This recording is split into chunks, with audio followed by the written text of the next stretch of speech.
This Saturday night in Poughkeepsie, New York, Impact Wrestling gets to put on one hell of another card because it is time for Rebellion. We've got 7 matches set up for the pay-per-view itself. We've got 2 matches on the pre-show card. And speaking of the pre-show card, it is truly an injustice that we have 2 championship matches on the pre-show card. 2 matches that, again, are for titles and aren't a part of the pay-per-view itself. We've got the Knockouts World Tag Team Championships on the line when the Influence faces off against the Inspiration. And this is a match that has been run back, I believe, a couple of times at past specials, at past Impact Wrestling TV specials or episodes. So it's not that much of an injustice to have it on the pre-show. But like I said, the Influence are defending their titles, and I truly believe that they are about to lose the titles to the Inspiration. That's my prediction right now, because Cassie Lee and Jessica McKay, they need the pedigree. They need to still be on the spotlight, and they need those tag titles for them to do so. And Madison Rayne and Tennille Dashwood, they'll do just fine being challengers and chasing the champions. That's just my point of view. And then we got ourselves a 3-way match for the Impact X Division Championship. Now here is my injustice in my point of view, because the X Division Championship to be defended in a 3-way match with these 3 men in the pre-show is an injustice. Not quite on the level of the WWE's mid-card titles not being defended or not being featured at WrestleMania. But again, the X Division Championship is Impact Wrestling's longest tenured championship. One could argue one of the most, if not the most prestigious championship in Impact Wrestling. So when Trey Miguel laces up his boots and defends his championship against Ace Austin and Mike Bailey in that 3-way match at Rebellion during the pre-show, I'm going to be watching and be a little bit pissed off because it's not a part of the actual pay-per-view card. Now, who do I think walks out with the championship? Frankly, I wouldn't be pissed if any of these 3 men walked out with the title. I wouldn't. But I just have Trey Miguel retain because, like I said, it's a pre-show. So if you give it to Ace Austin or if you give it to Mike Bailey, what headlines does that cause other than the fact that, oh, I won the title at Rebellion pre-show? Very few people saw because it was a pre-show. So Trey Miguel, in my mind, retains his championship in a banger of a match that should have opened Rebellion pay-per-view. And instead, we're getting ourselves a 3-way match that isn't for the championship, but it's nothing against these 3 competitors because they all can go in the ring. We're talking about the most notorious X Division champion in Chris Sabin facing off against the Switchblade himself, Jay White, and facing off against a man who has caused quite an impact, no pun intended, in Steve Maclin. These 3 men can go. So this 3-way match is gonna be very entertaining. There's no doubt about that. But if you want to put this 3-way match above the X Division Championship 3-way match, missed opportunity right there. So with that said, who wins this match? Now, I wouldn't give it to Chris Sabin because, again, he doesn't need to win. He has enough of a pedigree and enough accolades to be able to take the loss and not be affected by it. I wouldn't give it to Jay White because he's made appearances with AEW. He's made appearances with New Japan Pro Wrestling. For all we know, he might be a part of the Forbidden Door pay-per-view as a part of either one of those companies. How does that benefit Impact if Jay White wins this Saturday night at Rebellion and then he just takes off?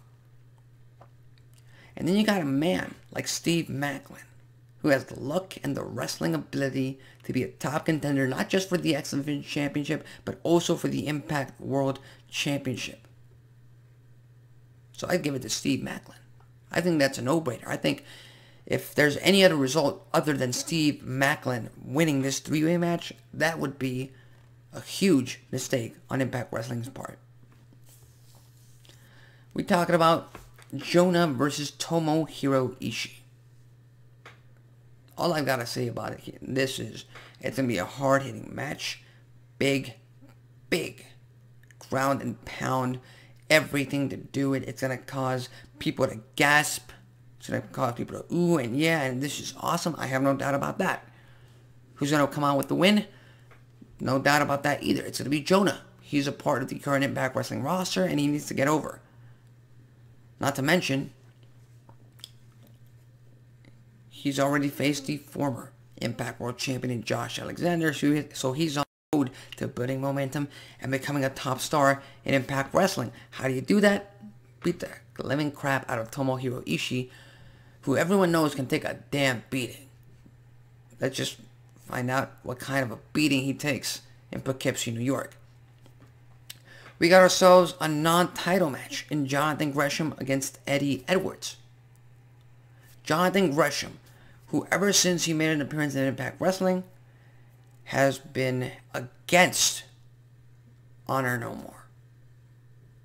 And that has set him on a path against Eddie Edwards, a former Ring of Honor World Champion in his own right, a former Impact World Champion, a man who used to be called the heartbeat, the heart of Impact Wrestling, in Eddie Edwards, and then he turned on the company that he's been a part of for the past 8 years to join Honor No More. So the story right there writes itself. Now, Jonathan Gresham, I've said this in the past, he's a fantastic wrestler. There's no doubt about that. That's why he is the undisputed Ring of Honor World Champion. But his style of professional wrestling is not my cup of tea, to put it that way. Yes, it's more technical, it's more slow-paced, it's more ground and pound, it's more analytical. It's just not something that I'm into. I'm into it in parts because I believe that you do have to slow down a match for it to work out and for the audience to digest whatever is going on in that match. But he does it far too much, far too recurring. And I'm just not really into that. Now, who wins this match? Again, the same case with Jay White in a triple threat match. Eddie Edwards has to win this match. Again, it's a non-title match for a reason. If it was a championship match for the Ring of Honor World title, Gresham wins, no doubt. But Eddie Edwards is the one sticking around with Impact Wrestling in the very, very, very near future, and he needs to win. Especially since I believe we're going to have ourselves a brand new world champion out of this pay-per-view event. We've got to talk about the Knockouts World Championship. Tasha Steelz defending against Rosemary. Now, I'm not going to lie to you. When I found out that Tasha Steelz, and yes, I did find out, I haven't been able to keep up with the Impact Wrestling product in a long time, and I'm sorry. I'm being completely honest with you, but again, I will get back to it. I have no doubt about that. But when I found out that Tasha Steelz was the brand new Knockouts World Champion, it raised a big, gigantic question mark in my brain. Not because Tasha Steelz isn't talented, not because I just couldn't believe it. It's just, it came out of nowhere in my mind. Tasha Steelz, in my view, hadn't been built up enough as a singles competitor to beat a Knockouts World Champion yet. And yet she beat Mickie James to become the World Champion. And now she faces off against Rosemary, someone who Impact Wrestling has mismanaged and misused ever since she returned from her injury.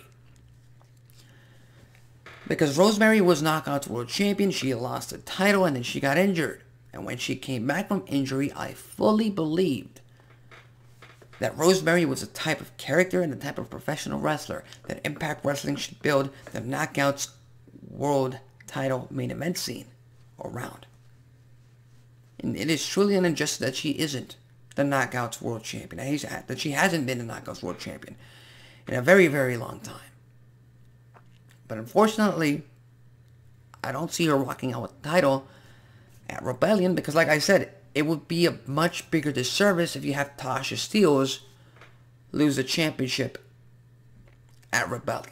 Even if it is to Rosemary, but Rosemary is, like I said, one of the most intriguing characters that Impact Wrestling has ever had to offer.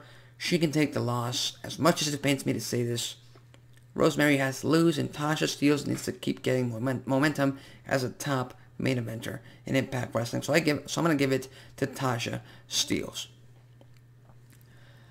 We have ourselves a singles match for the AAA Reina de Reinas Championship. And I said that in an American accent. But it is the AAA Reina de Reinas Championship. Where the virtuosa, Deonna Purrazzo, faces off against a returning Taya Valkyrie. Now, you want to talk about Rosemary? You want to talk about girls or superstars that you can build divisions around?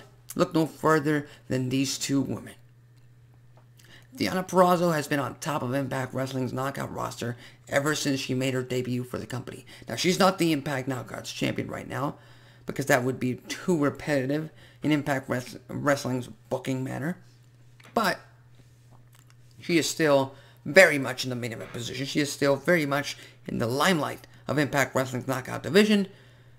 But I think La Güera Loca, Taya Valkyrie, is back for a reason, and she's back to take that championship over to Mexico and to truly reestablish herself as a top player in Impact Knockouts division.